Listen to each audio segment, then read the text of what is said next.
Today I'm showing you how to do the multiplying and dividing with fractions study guide. I have to move quick because I'm only allowed 15-minute video. Put a box around the part that's the same on both sides. What I'm really saying is this is 7 of that box. This is 1 of that box, so 7 of them would be bigger. Box the part that's the same on both sides. This time when I read in reverse, 2/3 of a box is less than a box, so I want the whole box. Shade in the part with the box. It's the same on both sides. 3/4 of a box or the whole box. I want the whole box. 1/5 the same on both sides, so I can get 4 of the box or 1 of the box. Let's take 4. 4 is the same on both sides, so I got the box over there. On this side I have 1/5 of the box. I would want the whole box. I'm going to plot the points on the number line. Think money. This is 0. This is $1. Half of $1 would be 50 cents. Halfway between 0 and 50 cents is a quarter. So I go 0, a quarter, 50 cents. This must be 75.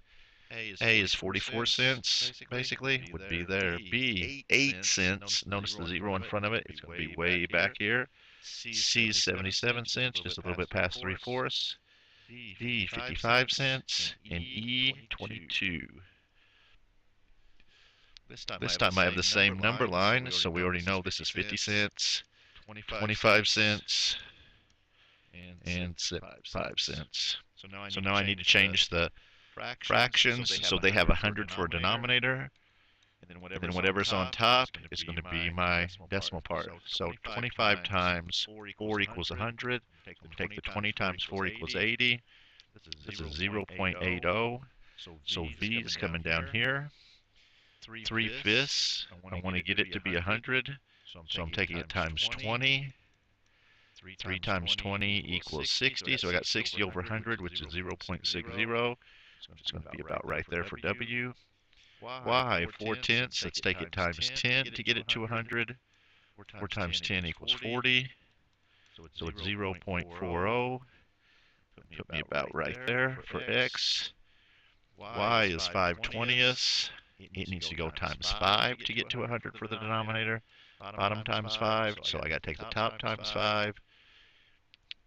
25 hundredths, which equals 0.25. Try it again, 0.25, which would be exactly on the 1/4. So there's my Y. Z's already got 100 on the bottom. For my denominator, 6 hundredths is actually 0.06, because I need the 6 to be in the 100 spot. It's going to put it way back here. Fraction times a whole number. Put the 1 under it. Do top times top, bottom times bottom. And I'm going to need to divide it out.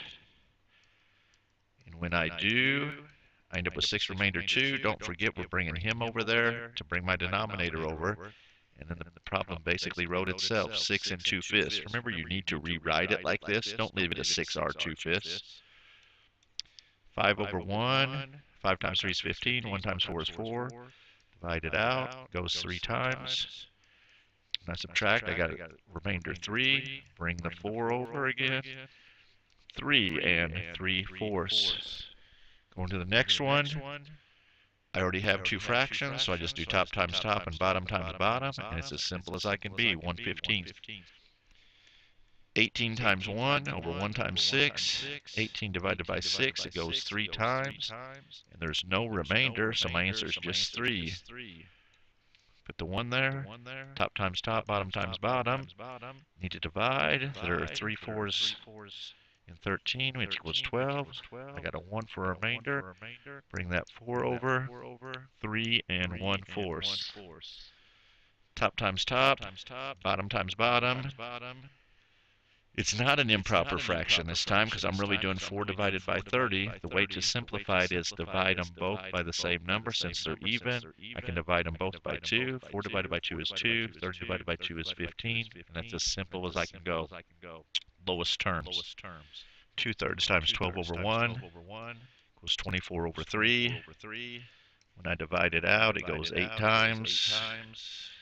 And there's nothing left, so it's just a nice big 8.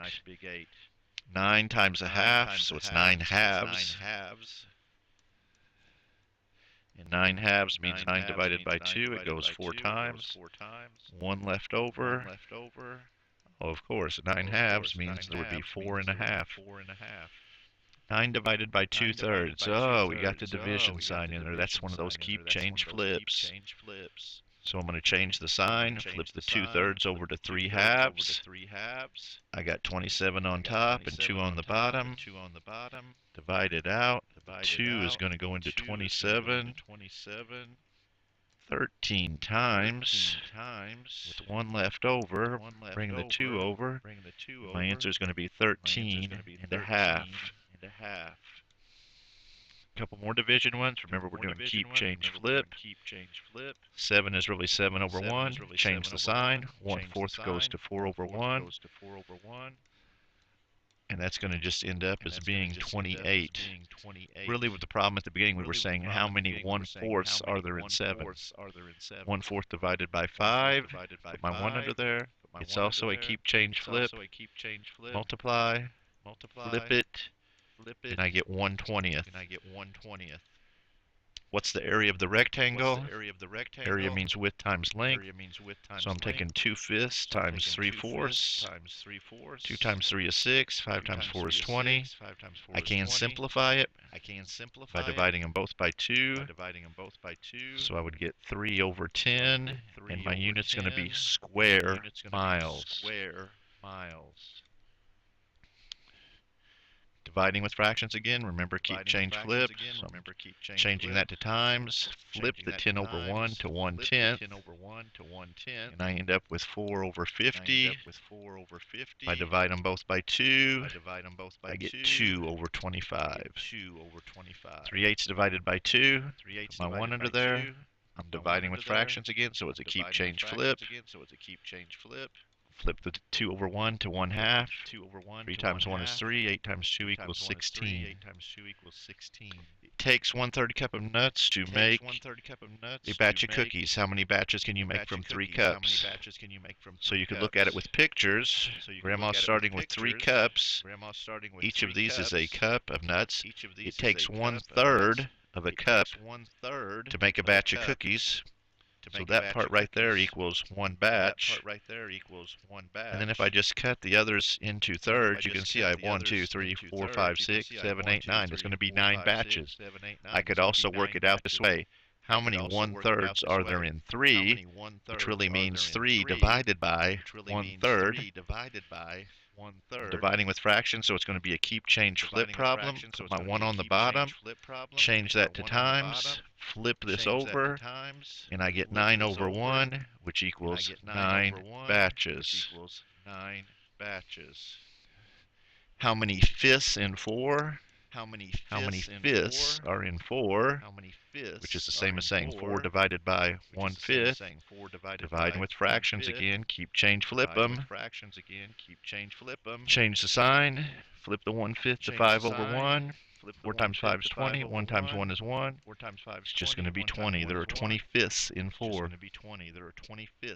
2/5 of the 20 horses are brown. How many horses are brown? Means times. So I got 2/5 times 20. I don't do any keep, change, flip because I'm multiplying this time. I am going to put the 1 under there. 2 times 20 is 40. 5 times 1 is 5. When I divide 40 by 5, I get 8. There's no remainder. I hope not, because we want to end up with some whole numbers for our horses. So 8 of the horses are brown. You could have also went like this and said, in this row there are 2/5 of the horses are brown. I'm even going to switch to a brown color for you. 2/5 of that row are brown. And there's 5 horses there so far. In the next row, here's 5 more horses. 2/5 of those are brown, so we're up to 10 horses. Next row, there's 5 more horses. 2/5 of those are brown. We're now at 15.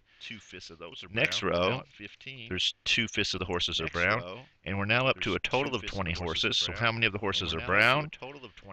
8, just like we got that way. 1/4 of a pizza was left. If 2 people split it evenly, how much of the pizza will each one get? So we got 1/4 of a pizza left. Two people split it evenly. That tells me I'm dividing by two people.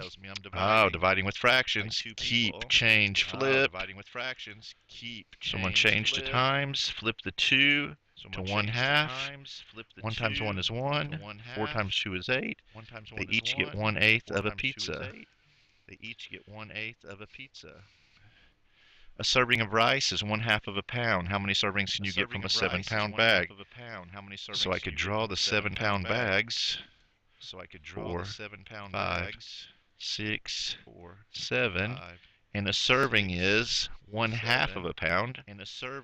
So that part right there is one serving.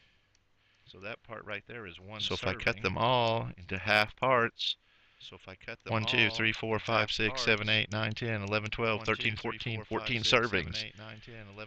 I can also go this way. How many 1/2s in 7, which is the same as 7 divided by 1/2, dividing with fractions, so it's a keep, change, flip. And guess what? 14 over 1 equals 14 servings. Same answer both ways. Jay's making the scale model. The real car is 24 feet long. So here's my 24-foot long car. Jay is making a little mini model. It's on a 1 to 8 scale. The only number that matters is this 8. Either I'm going to make something 8 times bigger or 8 times smaller. Since I'm going from a real car to the mini car, I'm getting smaller, so I want to divide by 8 instead of multiplying by 8. So 24 divided by 8 should give me a model that's only 3 feet. Last one.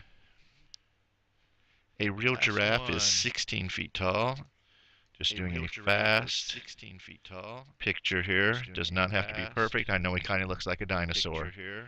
So he is 16 feet.